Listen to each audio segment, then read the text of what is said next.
Yeah. Cool, let's play a little bit. Yeah. Hello everyone.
Hello everyone, welcome to this live feed. So this is Luca and Dan.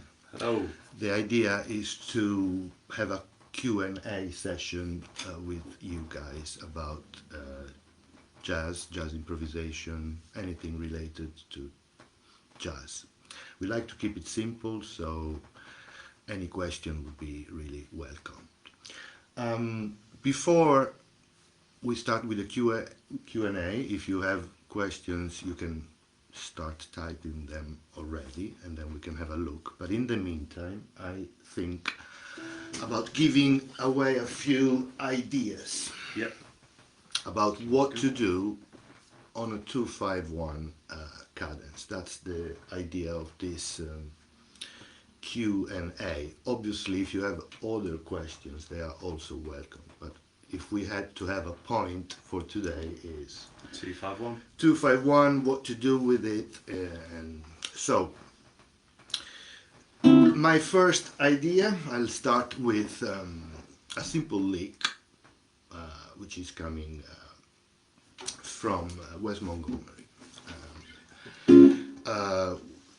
I'm going to show you this lick in the key of G major. The original key for this lick is A flat, but let's make it a little bit simpler and go to G major instead. So we are going to play over the 2 chord, which is going to be A minor 7, then the 5 chord, D7, and then the 1 chord, which is G major 7.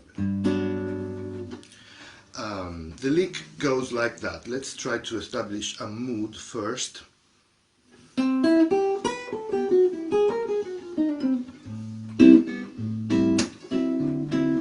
Something like this.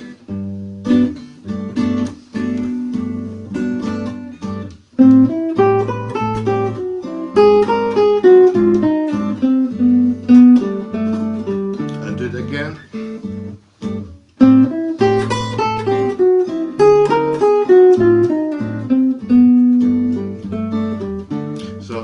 I'll explain the lick slightly in a more technical way.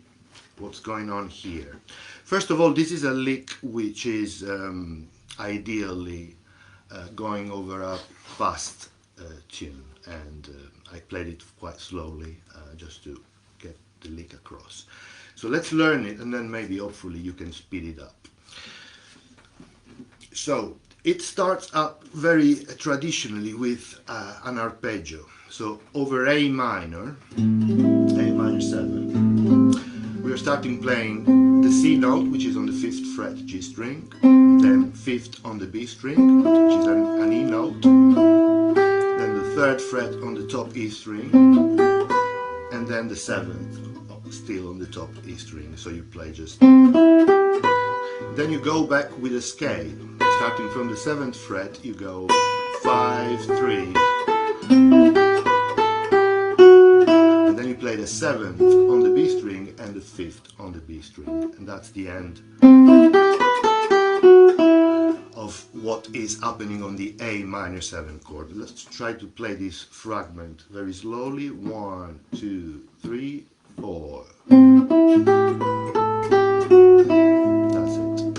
It it's starting on the 1, so it's quite simple and straightforward. Let's do it just one more time. 1, 2, 3, 4. And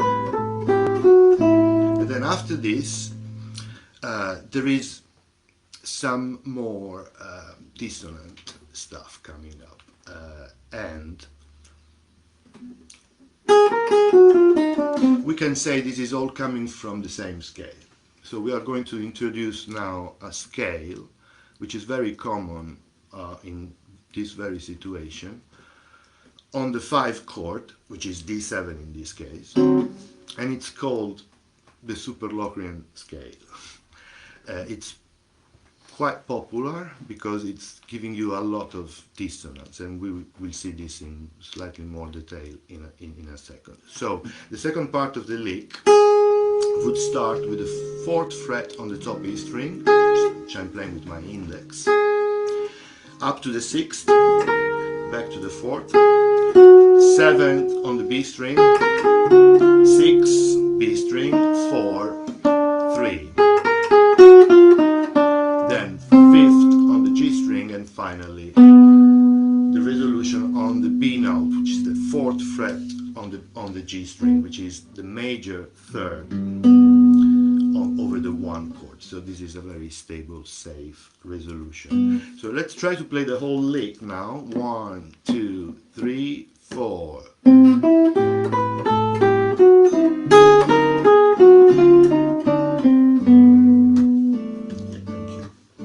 So again, you can see when I'm playing that scale, things get definitely more dissonant. You can hear there are many tones that do not belong to the key of G major in this case. So this is again a fragment of a Superlocrian scale in D. Again, when the 5 chord D7 in this case is on, I'm using a D Superlocrian scale. Wes Montgomery, I'm not sure if he actually was thinking about a Superlocrian scale, but it looks like this is something of a scalar shape, I would say. It's following the scale very much, and this happens to be a Superlocrian scale. So again, if you want to have a little reference about the Superlocrian scale in D, I'm sure you can find a lot of tabs over the internet, but one of the positions can be this one.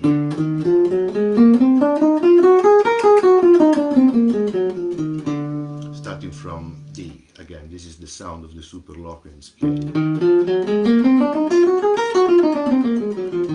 It's a scale made of the 3 essential elements of a dominant chord. So you have the root, the major 3rd, and the flat 7, but all the rest is changed. So maybe we can introduce time for Dan to speak a little bit about these 4.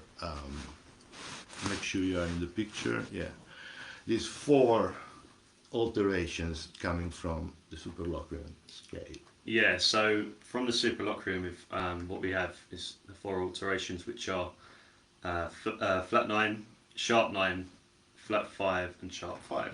All of them. Yeah, and there's one lick in particular I really like. I got it from Charlie Parker, but it's probably been done a million times. But this one also resolves on the 3rd, and it uses the following alterations. So it's sharp 9. So we've got sharp 9, flat 9, sharp 5, 3rd, sharp 9, flat 9. So we have to mention that we are into another key now. For my example, the key was G major, so the 251 was A minor, D7, G major. In this case, we are in another key. We are in C major. We need to say this. So the 5 chord that we are using now is G7.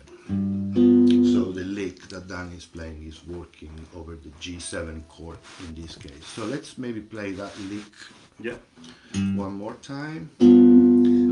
So it comes in halfway through beat 4 on the 2 chords. So 1, 2, 3, 4.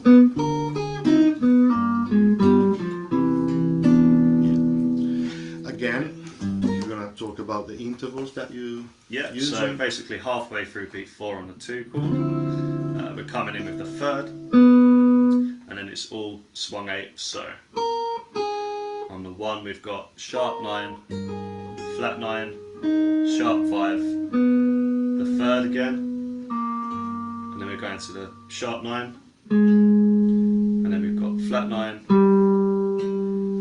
and then the resolution 5th. Finally over the Yeah. G note, which happens to work over the 1 chord. That's Yeah. the resolution. And you can resolve to the 3rd as well. You can keep going. Yeah. And find another safe spot for landing. So major 3rd and perfect 5th seems to be very common choices when you land from a dissonant device that you've been using. And this seems to be actually quite an important point. It is important the way you create the dissonance, the tension over the 5 chord, but I would say even more important is to resolve that tension, and the way you resolve it is simply by playing a chordal tone over the 1 chord. I would avoid the root because it doesn't really sound great in jazz, even if of course you will have examples of great licks ending on the root, but in general I wouldn't suggest that. So major 3rd or minor 3rd if you happen to resolve over a minor chord, and the 5th are very safe places for a landing. And then if you you feel that it's too much of a simple resolution, as Dan suggested before, you can keep going once you resolve using the scale which makes sense of the 1 chord, and elaborate a little bit more so that the resolution doesn't sound so conclusive after the turbulence of the dissonance that you used over the G7 chord. It's kind of where having a good grip of the guide tones come in as well. Yes. So we mentioned this altered scale. Actually, we started abruptly with an altered scale, which I think it's quite a big point. But we want to mention another thing, which I mean we should have been starting with this actually, which is a much simpler approach. Which is not really giving you the same level of dissonance of using a proper altered scale like the Superlocrian, which sometimes is actually the point. But most of the time you can get away very nicely with just what we call a diatonic way of phrasing, meaning that once you establish the key you are in, you just play over the scale which represents that key. So if you are into a 2-5-1 in C major, why not just staying on the C major scale for the whole thing and try to be genuinely melodic, which is a big point when you improvise. So maybe we can shortly demonstrate a very melodic, genuine, not pretentious approach, just using the sound of the C major scale over a 2-5-1 in C major. Shall we? Yeah, cool. 1, 2, 3, 4.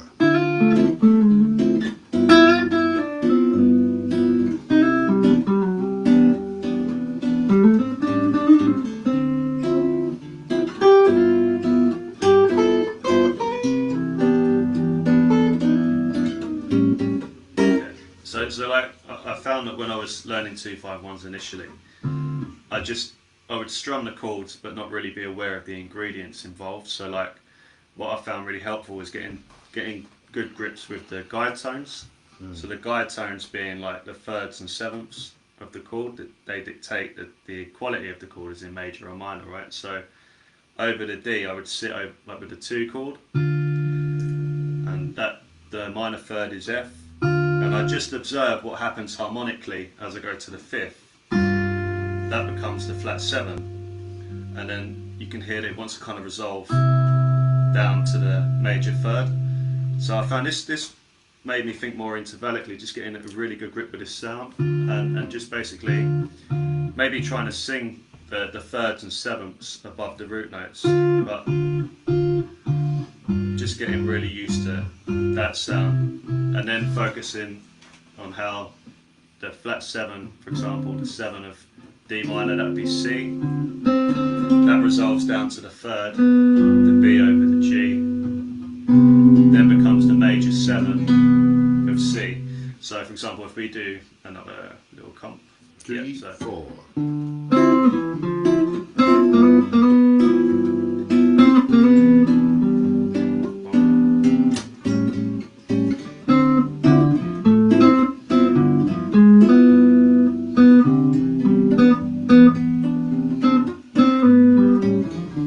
so you just with those notes alone, you can become quite melodic. You know, We could also say, to add to this, that there is tension going on in a simple diatonic scale.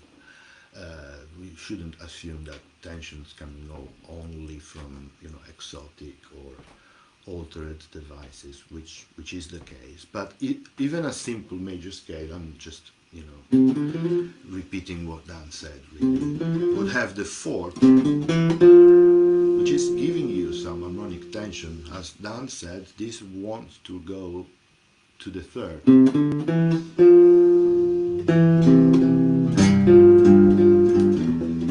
So you can use this kind of elements also in a more simple, not so dissonant approach with some simple diatonic phrasing. Try to target chordal tones. That's pretty much the key. So a lot of thirds, either major third or minor third, like Scott Anderson once told me, quite seriously actually, if you don't really know what to play, just play a third. That's what he told me, and makes a lot of sense. From then on, I started noticing that the third is actually showing up everywhere. It's kind of a very strong statement when you play the third. Just the third is representative of the major-minor quality of the chord, which is quite a big deal in the end. Yeah, a good exercise I like to do is go through a standard with the root notes and try and sing the third of each chord. So for example, if you had like if you had There'll Never Be Another You, just sing the thirds.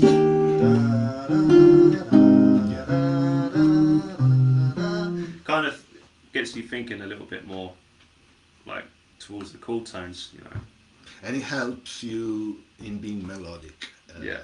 Which is a very, very big point. So yeah, oral skills. We've been orbitating around this for a while now. Oral skills, which are what you need in order to recognize that is actually a flat 9, and recognize that sound, put it into a box of exotic sounds. Some people think in terms of colors. Anything makes sense. Just give it a name, give it a face, and then when you need that character, you know what you need to look for. Right. Do we have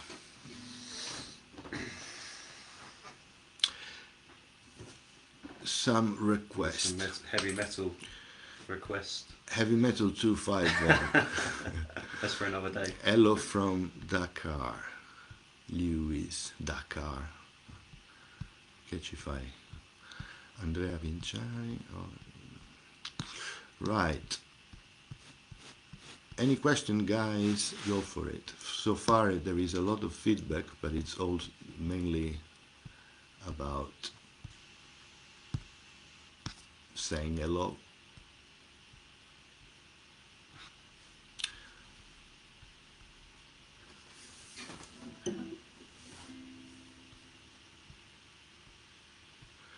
Right, we have a question now, which is, how can you implement a diatonic, phrasing, diatonic phrasing into a 2-5-1. Can you give some more example, please? Yes.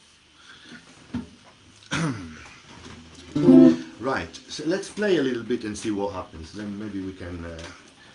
So the idea is to again use a simple diatonic approach over a 2-5-1. Let's stay in the key of C major. So let's go 1, 2, 3, 4.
One thing I find myself doing a lot is looking for the major 7 on the 1 chord. I think that is a nice sound. I think it gives you a very stable resolution, safe, not very obvious though. So when you coming from a G7 chord and you're phrasing ending on the major 7 of the 1 chord, it's I think something that can be done maybe more often. It sounds kind of sweet. Yeah. And then maybe, and that's a very typical thing to do also, once you get to the major 7, looking for the 9th, that's a very typical... There's a cool shape, they call it superimposing, right? So if we're playing a minor arpeggio, so if you play a minor arpeggio from the 3rd, so E, minor 7 arpeggio. So to demonstrate what I'm playing the 3rd, 5th, major 7, 9th, same again. So by playing an E minor 7 yeah, you get arpeggio, this is a very common device. You instead of we are introducing now the idea of using devices which are tricks really in the end of the day. So you have a C major 7 chord, and why using an E minor 7 arpeggio? Because it happens to have a very good selection of tones in the end. You start with the major 3rd, which is quite a good starting point. It's in, but it's not as maybe obvious as the root. Right now? And then you just follow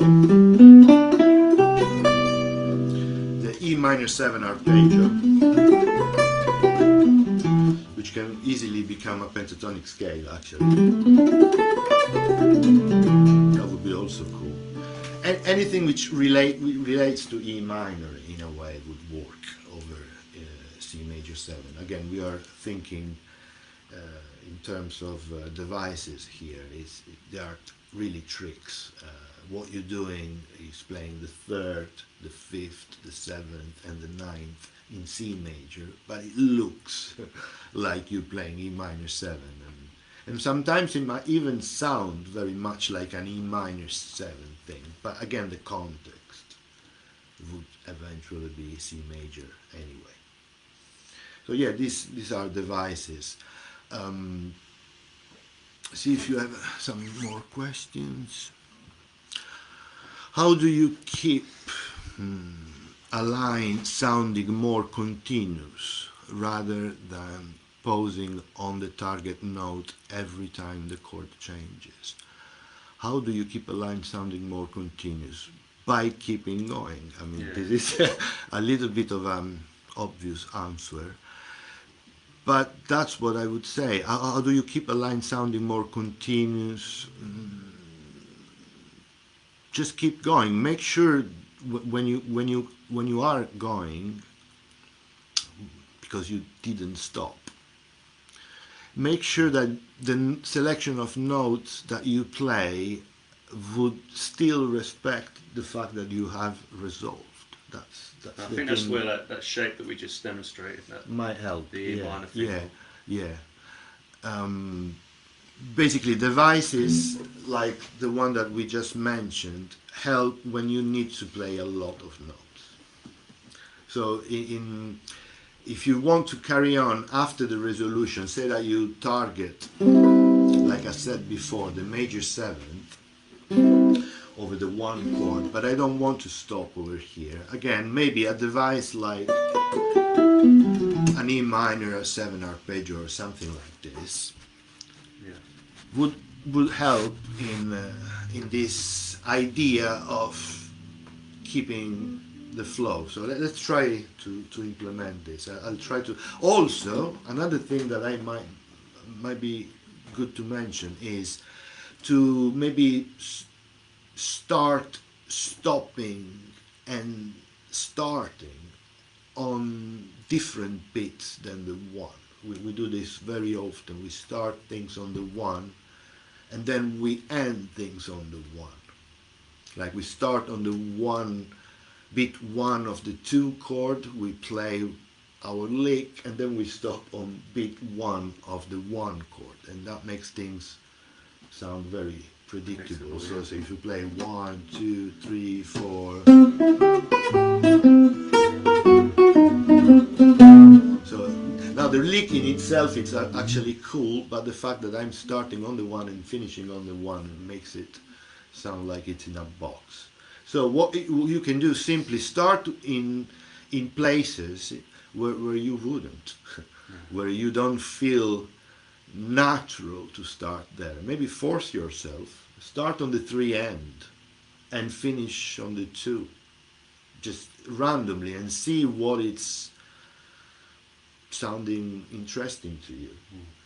But in general, maybe like fooling yourself a little bit. Like you would go naturally to a resolution on beat 1.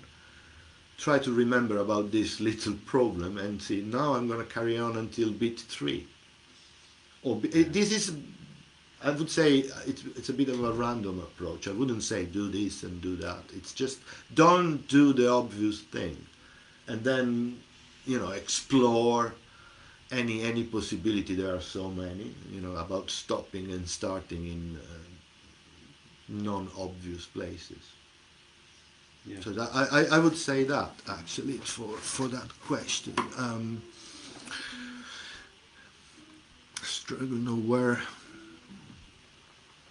to go after that target note sometimes, and if you're struggling to know where to go, maybe we could say that once you resolve, it's a bit like the thing has finished, it's done. So if you carry on, it might sound a little bit unnatural, and you might find yourself maybe without any inspiration about a melodic line.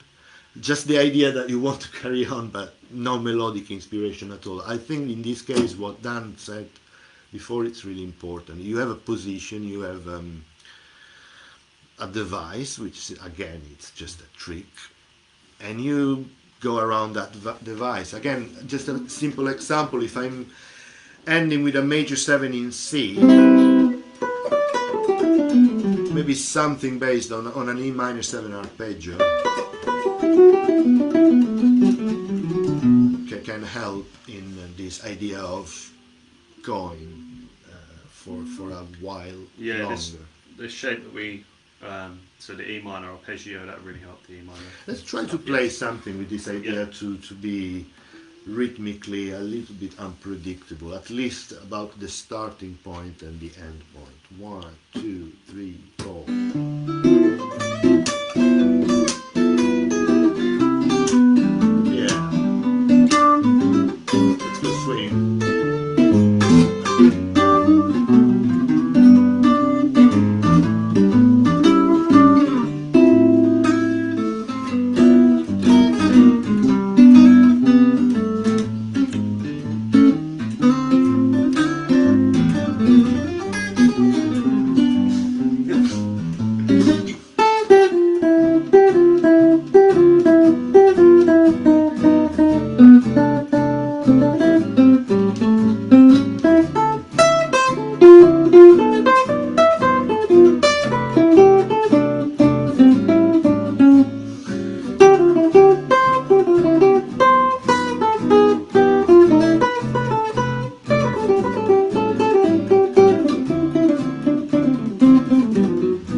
mean, the position, I tried now on purpose to end up in positions that you could exploit. And that it's probably not a particularly melodic, genuinely melodic moment. I might not actually sing exactly all the lines that I'm playing, but still I'm in the key, and if I have some control of that device that I'm using, in this case just something based on an E minor 7 arpeggio, or an E minor pentatonic scale, which is very close, that gives me the freedom to play something even if I'm not particularly inspired. So hope a few moments on chord tones. Yes, let's do that. Spend a few moments on chord tones. Chord tones are the root, the third, and the fifth, first of all. And they are the fundamental part of the chord. The thing where the whole structure is based.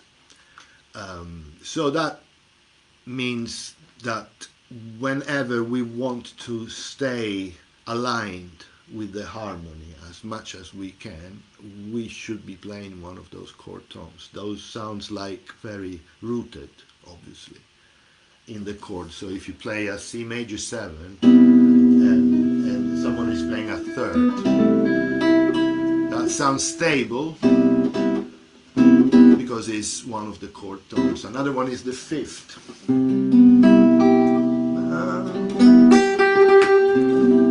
The root is another chord tone which I always try to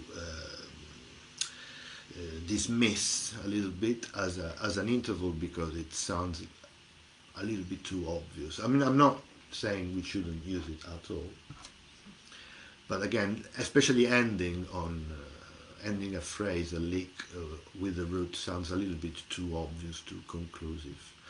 So chord tones are great when you want something really stable to start with or to finish with. Anytime you want to stay aligned with harmony, without any contradiction, and without actually adding any particular color. So maybe we can have a quick distinction about chord tones, again root, third and fifth. Then extensions, which are all the notes that are above the triad, so root, third and fifth is the triad, and anything which is above, it's called an extension. So you have the 7th, the 9th, 13th, the 11th, and so the 13th. Right. And maybe it's a good idea to focus on the sound of these extensions. Maybe we could mention the fact that depending on which chord you are on a 2-5-1, to go back to the previous subject, some of these intervals, even if they are part of the key and part of the scale, wouldn't really work very much. Like a typical case is playing a perfect fourth against a major chord. If you as a passing tone, that's nice, but ending anything you do over the fourth against a major chord, because over minor chord it's actually super beautiful, but over major chords, if you play a fourth, it really sounds like you didn't finish what you were saying. So again, this is the sound of a C major 7 chord, and this is the sound of the fourth, an F note. Can you play it, please? It really sounds totally unrelated. But again, as Dan mentioned before, from that interval, if you go back a semitone to the major third, then it all makes sense. So you still have notes that create tension, as we said at the very beginning, and so make sure you are controlling and knowing the sound of these extensions. They are quite important. So that's where, for example, just going through playing the root notes, da, da, da, da, you can kind of hear it wants to resolve. You can hear the dissonance if you're on the 1 playing the 4th, you know. And then trying the same with the 7th as well. That kind of movement. You want to get really get a good grip on those on the guide tones and how they sound through each chord. I think that's quite important, really, just to become more melodic and think more intervallically about what you're doing.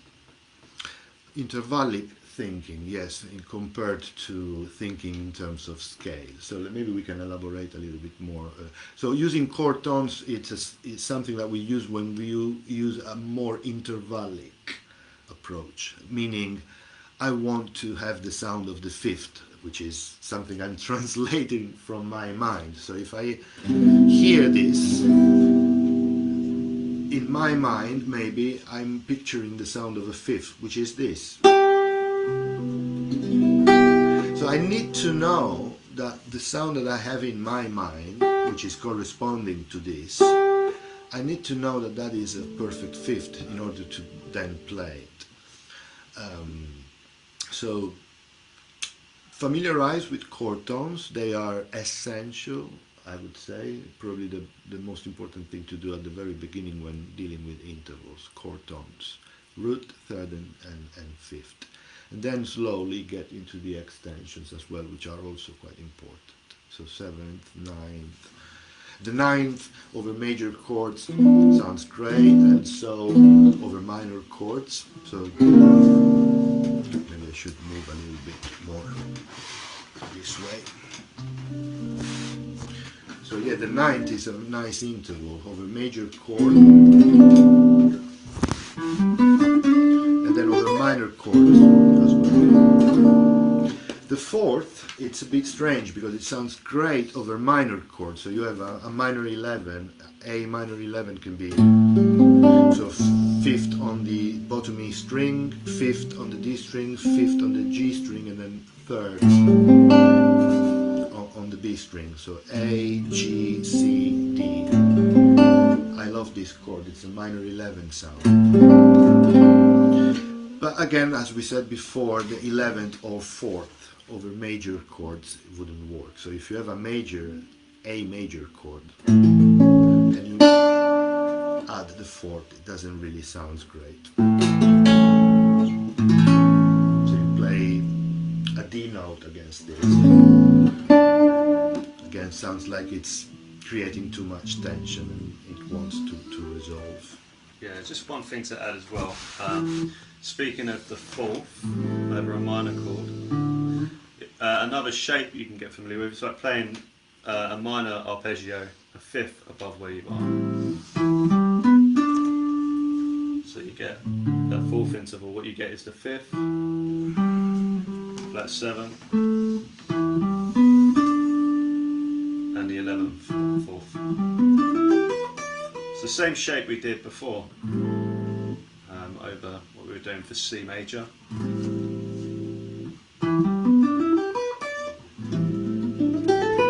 A minor arpeggio, minor 7 arpeggio, a 5th above, you'll get the sound of the 11th as well.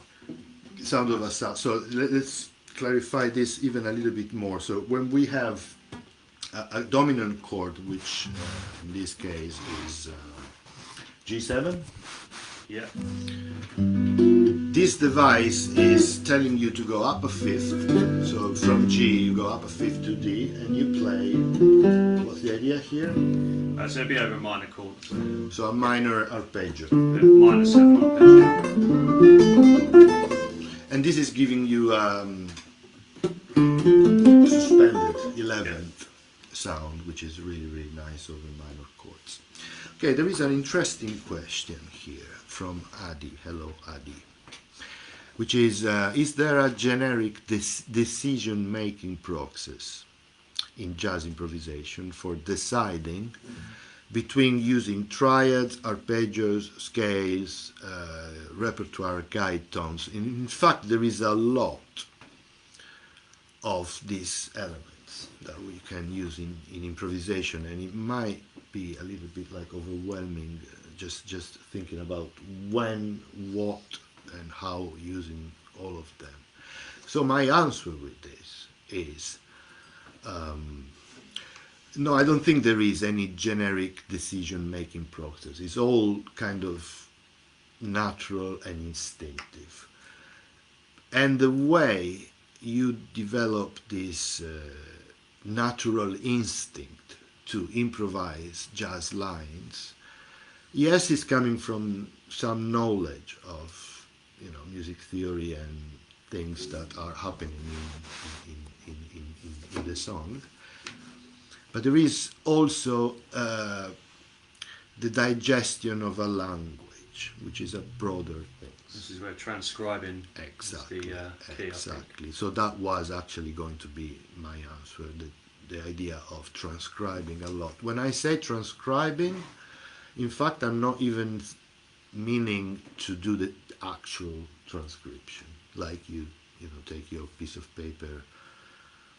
I'm from the 80s, so still thinking about a piece of paper. So whatever you use,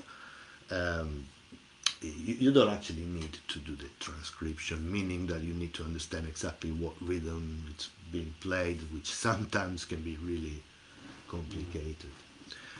I think the big point about transcribing is to learn the thing. You need to learn to play that lick, that phrase, possibly that entire solo. Yeah. And I must admit, actually, I came a little bit late to this idea, but it's better late than never, I guess. So the idea is to sometimes to even stop thinking too much about what you're doing and what scale is involved there. Just copy the lick that you like, learn to play it, possibly in more than one key, and when you have the same harmonic situation going, and don't forget that a lot of tunes in jazz sound with the same chord progression, especially standards would have the same progression coming over and over. So you can kind of recycle those licks in. You could change the rhythm slightly, make it your own to some extent. So like the one we had earlier on, for example. That's right, yeah. This is a standard lick. Let's play just 5 more.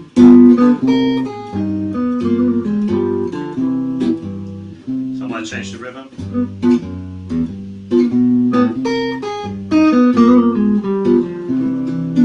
Yeah, just slightly.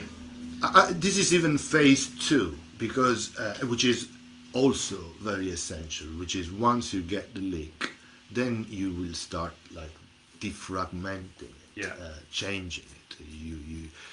There are many ways to go about when you want to change or give a different flavor to a lick that you learned.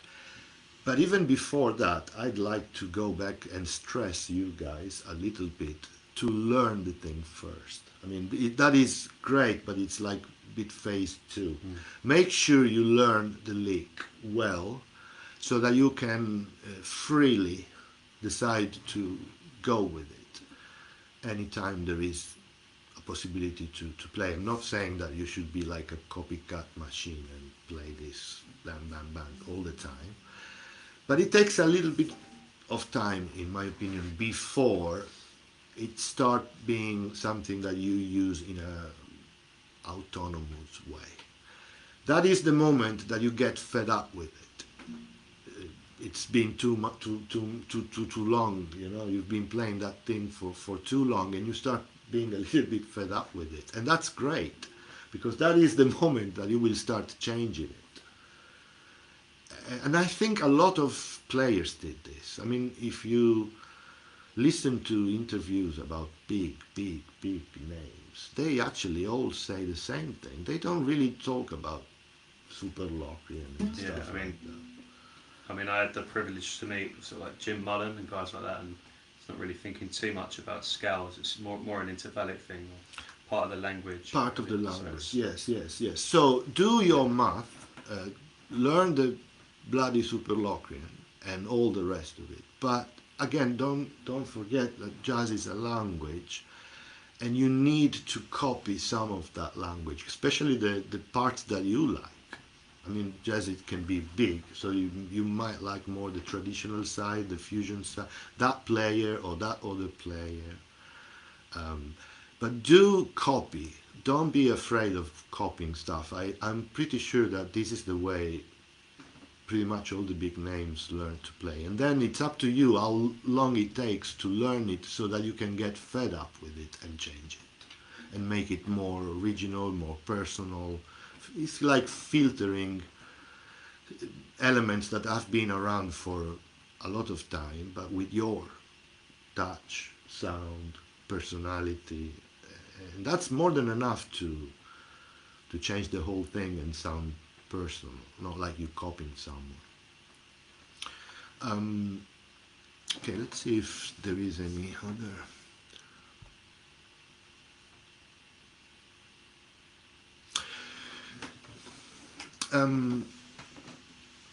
I can see that there was a part of this question which I didn't see, which is saying, so in your example, you used an arpeggio of the 2-chord ascending, yes, that was referring to the lick that I played over G major, the West Montgomery lick, which is going like that.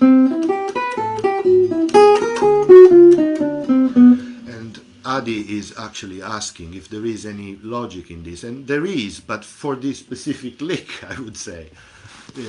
It's difficult to say in absolute terms that there is a specific logic about how to proceed, but the idea to mix arpeggios and scales, definitely it's one option.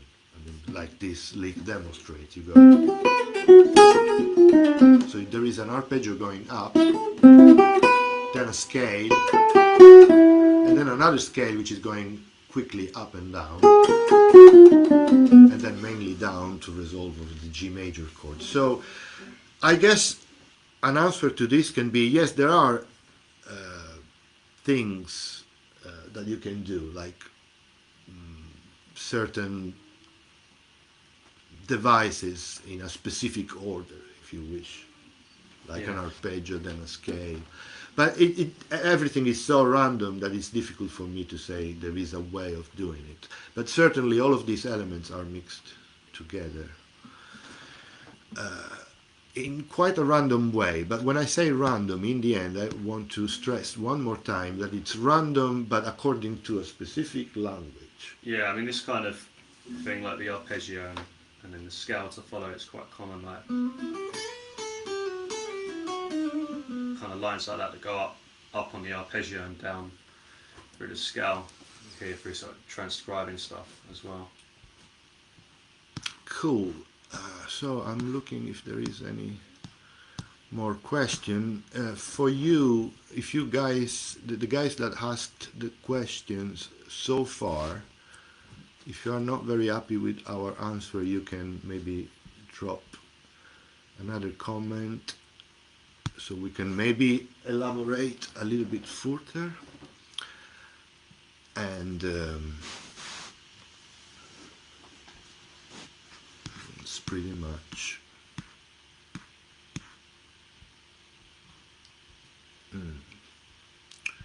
okay. So we are approaching the end of this first experience ever going live. Is that your first experience ever? First ever. We did it together. Yes. Yes, we bond now. It's all good. It's a thing now. It's a thing. It's official. Let's see. Right. It would be actually nice if you guys send us any feedback about this. One thing as well is the licks. There's a couple of licks we went over. I mean, this one, for example, I can record this. And there's a couple of other ideas I can record as well. And Dan was thinking about this cool idea to have a place somewhere in the net to upload some of the examples that we discussed during the live feed. That would be actually a good idea. So we'll let you know about this. Yeah. Just follow this place. And what else? Another thing, if we are going to do this next week, why not having, if you have any suggestion about the new topic? I mean, we came up with this idea of discussing a little bit, obviously not everything that you can do over a 251, but you know, just